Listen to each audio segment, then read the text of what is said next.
everyone. Today we will study about the physical properties of the oxygen family. ठीक है, तो आज देखते हैं हम ऑक्सीजन फैमिली की फिजिकल प्रॉपर्टीज क्या क्या है. ठीक है, तो सबसे पहले हम ऑक्सीजन फैमिली के एलिमेंट्स को लिख लेते हैं. क्या क्या थे? Oxygen, sulphur, selenium, tellurium and the polonium.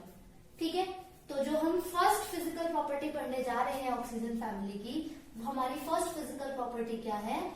Melting point and boiling point. ठीक है, सबसे पहले हम क्या देखने जा रहे हैं? मेल्टिंग पॉइंट देखने जा रहे हैं और बॉइलिंग पॉइंट देखने जा रहे हैं. तो जब भी हम डाउन द ग्रुप जाते हैं, ठीक है, whenever you move down the group, तो होता क्या है? आपका एटॉमिक साइज बढ़ता है. ठीक है, एटॉमिक साइज बढ़ता है तो साथ ही साथ आपके wonder walls force of attraction भी क्या होता है? बढ़ता है. ठीक है, क्योंकि आपका एटॉमिक साइज बढ़ रहा है, wonder walls force of attraction बढ़ रहे हैं डाउन द ग्रुप जाने पे, तो आपका जो मेल्टिंग पॉइंट है और आपका बॉइलिंग पॉइंट है, ये दोनों डाउन द ग्रुप क्या करते हैं? इंक्रीज करते हैं. क्यों इंक्रीज करते हैं? Due to increase in atomic size and increase in the van der Waals forces of attraction. However, इसके अंदर क्या है? एक एक्सेप्शन है. So what is that exception? Exception क्या है? पोलोनियम का melting and boiling point tellurium से कम होता है. ठीक है, पोलोनियम का melting and boiling point tellurium से क्या होता है? कम होता है. क्यों होता है? Due to inert pair effect. ठीक है, क्यों होता है आपका? Due to inert pair effect. I hope आपको अभी इनर्ट पेयर इफेक्ट पता होगा. क्या होता है हमारा इनर्ट पेयर इफेक्ट?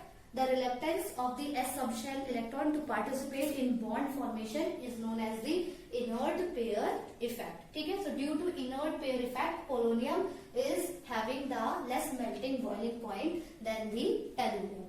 ठीक है, और क्योंकि आपका नीचे जाने पे wonder wall force of attraction भी बढ़ रहा है, आपका एटॉमिक साइज भी बढ़ रहा है, तो डाउन द ग्रुप आपकी जो डेंसिटी होती है वो भी क्या करती है? वो भी रेगुलरली इंक्रीज करती है. ठीक है, तो ये आपकी फर्स्ट फिजिकल प्रॉपर्टी थी किसकी? ऑक्सीजन फैमिली की. ठीक है, हमारी नेक्स्ट प्रॉपर्टी है metallic and non metallic character. ठीक है, metallic and non metallic character. तो जब भी आप डाउन द ग्रुप जाते हो तो क्या होता है? मेटालिक कैरेक्टर इंक्रीज करता है या डिक्रीज करता है? जब भी हम डाउन द ग्रुप जाते हैं तो हमारा मेटालिक कैरेक्टर क्या करता है? इंक्रीज करता है. क्यों इंक्रीज करता है? क्योंकि down the group atomic size बढ़ जाता है, इलेक्ट्रॉन का न्यूक्लियस से फोर्स ऑफ अट्रैक्शन घट जाता है, इसलिए tendency to lose electron down the group increase कर जाती है. इसी वजह से आपका मेटालिक कैरेक्टर क्या कर जाता है? इंक्रीज कर जाता है. Whereas आपका जो नॉन मेटालिक कैरेक्टर होता है, non metallic character down the group क्या करता है? डिक्रीज करता है. क्यों डिक्रीज करता है? क्योंकि इलेक्ट्रॉन का न्यूक्लियस से फोर्स ऑफ अट्रैक्शन जो है डिक्रीज हो जाता है. सो टेंडेंसी टू गेन इलेक्ट्रॉन क्या हो जाता है? डिफिकल्ट हो जाता है. इसी वजह से आपका non metallic character down the group क्या करता है? डिक्रीज करता है. ठीक है, तो ऑक्सीजन जो है ग्रुप 16 का सबसे ज्यादा क्या है? नॉन मेटालिक एलिमेंट है. ठीक है, अगर हम ग्रुप 16 को कंपेयर कर रहे हैं किसके साथ? ग्रुप 15 के साथ. यानी कि आप ऐसे जा रहे हो, लेफ्ट टू राइट जा रहे हो, तो आप मुझे बताइए कि ग्रुप 16 के जो एलिमेंट्स होंगे ग्रुप 15 के कंपैरिजन में लेस मेटालिक होंगे या मोर मेटालिक होंगे? ऑब्वियसली बात है, आप लेफ्ट टू राइट जा रहे हो, metallic character left to right क्या करता है? डिक्रीज करता है. तो आपके ग्रुप 16 के जो एलिमेंट्स होंगे ग्रुप 15 के कंपैरिजन में क्या होंगे? लेस मेटालिक होंगे. ठीक है, सो ये आपका वेरिएशन डाउन द ग्रुप और अलाउंग द पीरियड मैंने बता दिया है. डाउन द ग्रुप आपका मेटालिक कैरेक्टर इंक्रीज करता है, नॉन मेटालिक कैरेक्टर डिक्रीज करता है due to increase in size and decrease in the force of attraction of electron with the nucleus. जब भी आप ग्रुप 16 के एलिमेंट्स को ग्रुप 15 के एलिमेंट से कंपेयर करते हैं, that means you are moving from left to right, तो हमें ये पता चलेगा कि हमारे जो ग्रुप 16 के जो एलिमेंट्स होते हैं वो क्या होते हैं? आपके लेस मेटालिक होते हैं. ठीक है। और लेस मेटालिक क्यों होते हैं आप इसका भी रीजन बता सकते हो, क्योंकि आपके इनकी जो आयनाइजेशन एंथैल्पी होगी ग्रुप 16 के एलिमेंट्स की ग्रुप 15 के कंपैरिजन में जो आयनाइजेशन एंथैल्पी है वो क्या होगी आपकी ज्यादा होगी। ठीक है, आयनाइजेशन एंथैल्पी ज्यादा है। ऑल्सो आपका जो मेटालिक कैरेक्टर है वो अलोंग द पीरियड क्या करता है, डिक्रीज करता है। तो इन दोनों के रीजंस के बिहाफ पे आप बता सकते हो कि आपके ग्रुप 16 के जो एलिमेंट्स है ग्रुप 15 के कंपैरिजन में क्या होंगे, आपके लेस मेटालिक होंगे। ठीक है, तो ये आपकी सेकेंड प्रॉपर्टी थी। क्या थी ये आपकी, metallic and the non metallic character. हमारी नेक्स्ट प्रॉपर्टी है एलिमेंटल स्टेट। एलिमेंटल स्टेट का मतलब है कि ये आपके रूम टेम्परेचर पे किस तरीके से आपके एलिमेंट्स जो है ये ऑक्सीजन फैमिली के किस तरीके से एग्जिस्ट करते हैं। ठीक है, आपका जो ऑक्सीजन है वो कैसा होता है, आपका डायटोमिक। ठीक है, इसकी एटॉमिसिटी कितनी है आपकी 2। आपका सल्फर, सेलेनियम और टेलुरियम ये तीनों के तीनों क्या होते हैं, ऑक्टाटॉमिक, यानी कि इस तरीके से एग्जिस्ट करते हैं। ठीक है, और आपका पोलोनियम, पोलोनियम आपका क्या होता है, मेटल होता है। ठीक है, तो इसमें कौन सी बॉन्ड होती है, मेटालिक बॉन्डिंग होती है, और ये आपका क्या होता है, रेडियो एक्टिव भी होता है। ठीक है, तो एलिमेंटल स्टेट में ये मेटल की फॉर्म में ही क्या करता है, एग्जिस्ट करता है। ठीक है, आपका जो ऑक्सीजन है वो डायटोमिक क्यों है, एक्सेप्ट आप देख रहे हो इसके जो रिमेनिंग एलिमेंट्स है वो ऑक्टा एटॉमिक है, लेकिन ऑक्सीजन जो है डायटोमिक है। वो क्यों है, तो इसका जो एटॉमिक साइज होता है, इसका जो एटॉमिक साइज होता है वो बहुत स्मॉल होता है। ठीक है, एटॉमिक साइज बहुत स्मॉल होता है। प्लस में अगर हम बात करें इसकी इलेक्ट्रोनेगेटिविटी की, तो इसकी जो इलेक्ट्रोनेगेटिविटी है वो भी हाई होती है। ठीक है, इलेक्ट्रोनेगेटिविटी भी हाई है, एटॉमिक साइज भी इसका क्या है, स्मॉल है। ठीक है, और ये कैसे बॉन्ड फॉर्म कर सकता है, पी पाई बॉन्ड फॉर्म कर सकता है। ठीक है, कैसे बॉन्ड फॉर्म कर सकता है, ये पी पाई बॉन्ड को फॉर्म कर सकता है। तो जो इसके inter molecular force of attraction होते हैं ना बिटवीन द ऑक्सीजन मॉलिक्यूल्स, वो कैसे होते हैं, आपके weak van der Waals forces होते हैं। तो इसी वजह से आपका जो ऑक्सीजन है वो क्या करता है, आपका डाई एटॉमिक फॉर्म में एग्जिस्ट करता है। ठीक है, तो आप रीजन क्या क्या बताओगे इसके डायटोमिक फॉर्म में एग्जिस्ट करने के। फर्स्ट क्या है कि इसका एटॉमिक साइज जो होता है वो स्मॉल होता है। सेकंड, इसकी इलेक्ट्रोनेगेटिविटी हाई होती है। थर्ड, ये क्या कर सकता है, पी पाई बॉन्ड फॉर्म कर सकता है। और जो इसके ऑक्सीजन के जो मॉलिक्यूल्स होते हैं वो किस तरीके से बाइंड होते हैं, वो weak van der Waals force of attraction से क्या होते हैं, बाउंडेड होते हैं, जिसकी वजह से आपका जो ऑक्सीजन है वो डाई एटॉमिक गैस की तरह रूम टेम्परेचर पे क्या करता है, एग्जिस्ट करता है। क्लियर है, तो ये इसकी क्या थी, एलिमेंटल स्टेट थी। यहीं पे बात कर लेते हैं हम इसकी नेक्स्ट प्रॉपर्टी की, जो कि आपकी क्या है, कैटिनेशन। ठीक है, नेक्स्ट जो प्रॉपर्टी हम यहीं पे देख लेते हैं वो हमारी क्या है, कैटिनेशन। कैटिनेशन का मतलब मैंने आपको बताया था, कैटिनेशन का मतलब क्या होता है, the self linking property of the element to form the long chain. ठीक है, आपका सल्फर जो है, sulphur shows a greater tendency of catenation than oxygen. ऐसा क्यों, सल्फर की जो कैटिनेशन की जो टेंडेंसी है वो ऑक्सीजन के कंपैरिजन में ज्यादा क्यों होती है।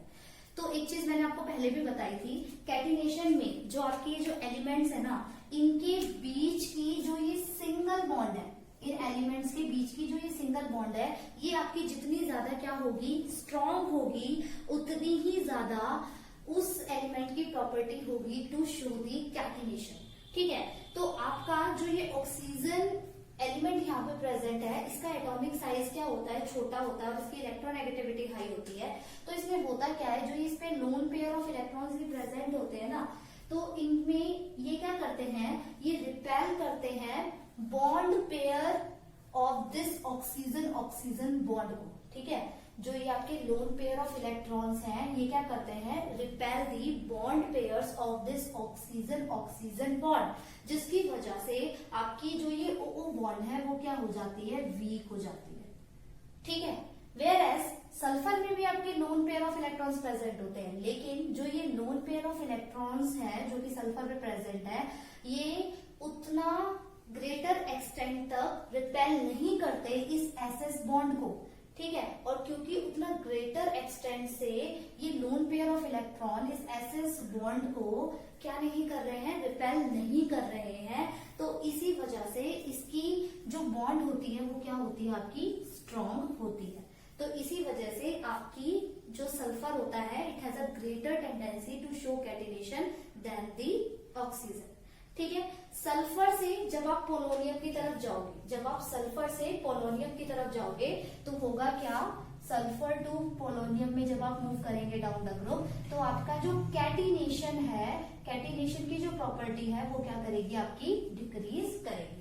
ठीक है। तो एक्सेप्शन आपका यहीं पे था। एक्सेप्शन बस ये वाला याद रखना कि सल्फर की ग्रेटर टेंडेंसी क्यों होती है कैटिनेशन शो करने की, तो आप बताओगे कि जो एसएस बॉन्ड होती है वो स्ट्रॉन्ग होती है। ठीक है। आपकी और ओ बॉन्ड जो होती है वो क्या होती है, वीक होती है। और ये वीक क्यों होती है, क्योंकि जो इलेक्ट्रॉन्स प्रेजेंट होते हैं इस ऑक्सीजन एटम्स के ऊपर, that is your lone pair of electrons, वो lone pair of electrons repel the bond pair of this O bond to a greater extent due to which this O bond becomes weak. ठीक है। Whereas in case of this sulfur, the lone pair electron present on this sulfur atom repel the bond pair of SS bond not to a greater extent। ठीक है। जिसकी वजह से आपका sulphur greater tendency show करता है catenation की। Clear हो गया आप लोगों को? आई होप आपको अच्छे से क्लियर हो गया होगा। ठीक है। यहीं पे हम इसकी एक और प्रॉपर्टी की बात कर लेते हैं, दैट इज मल्टीपल बॉन्डिंग। ठीक है। अगर हम बात करें मल्टीपल बॉन्डिंग की, तो आपके मल्टीपल बॉन्डिंग में क्या होता है बच्चे, आपका ऑक्सीजन के पास पी सब शेल होती है, तो आपका जो ऑक्सीजन है वो पी पाई बॉन्ड बना सकता है। ठीक है। लेकिन ऑक्सीजन के बाद वाले जितने भी एलिमेंट्स हैं उनके पास डी ऑर्बिटल्स भी होते हैं। ठीक है। डी ऑर्बिटल होने की वजह से आपके जो ये वाले एलिमेंट्स हैं ये क्या बनाएंगे, कौन सी बॉन्ड बनाएंगे, पी पाई डी पाई मल्टीपल बॉन्ड्स जो है वो क्या कर सकते हैं, फॉर्म कर सकते हैं। ठीक है।